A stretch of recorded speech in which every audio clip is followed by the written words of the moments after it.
And as many Colorado caregivers, hospital workers, and doctors give up their holidays, you can help give back to make sure their families and their mental health is cared for.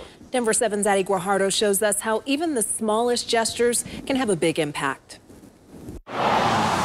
They're still coming in for extra shifts. They're staying late. They're coming early. It's been nearly 9 months, and frontline workers at hospitals Every day aren't slowing down as cases surge. We're going to be at the bedside. We're going to hold the hand of someone who doesn't have a hand to hold. A calling Dr. Christy Chaudhary has dedicated 19 years of her life to.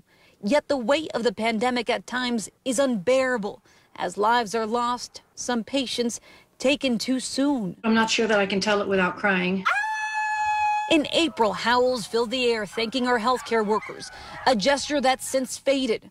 But they've clung on to thank you cards that now line hospital halls. It said, "I'm so glad you're in the hospital. I feel safe knowing you're there." And that's been there since March. Kind gestures of gratefulness. Having somebody say your A game matters, that's really, it fills the bucket. It fills a bucket that's being emptied by all of this craziness, because we're all human beings too. This year, St. Joseph's Hospital annual fundraiser hopes to raise $25,000 for their healthcare workers fighting to keep loved ones alive. To support the St. Joseph Hospital Emergency Fund, and that fund will provide support to our caregivers for their social emotional needs, their financial needs. Donations will help healthcare workers with daycare or if a loved one gets sick. This year, donations can be made to 2 programs online.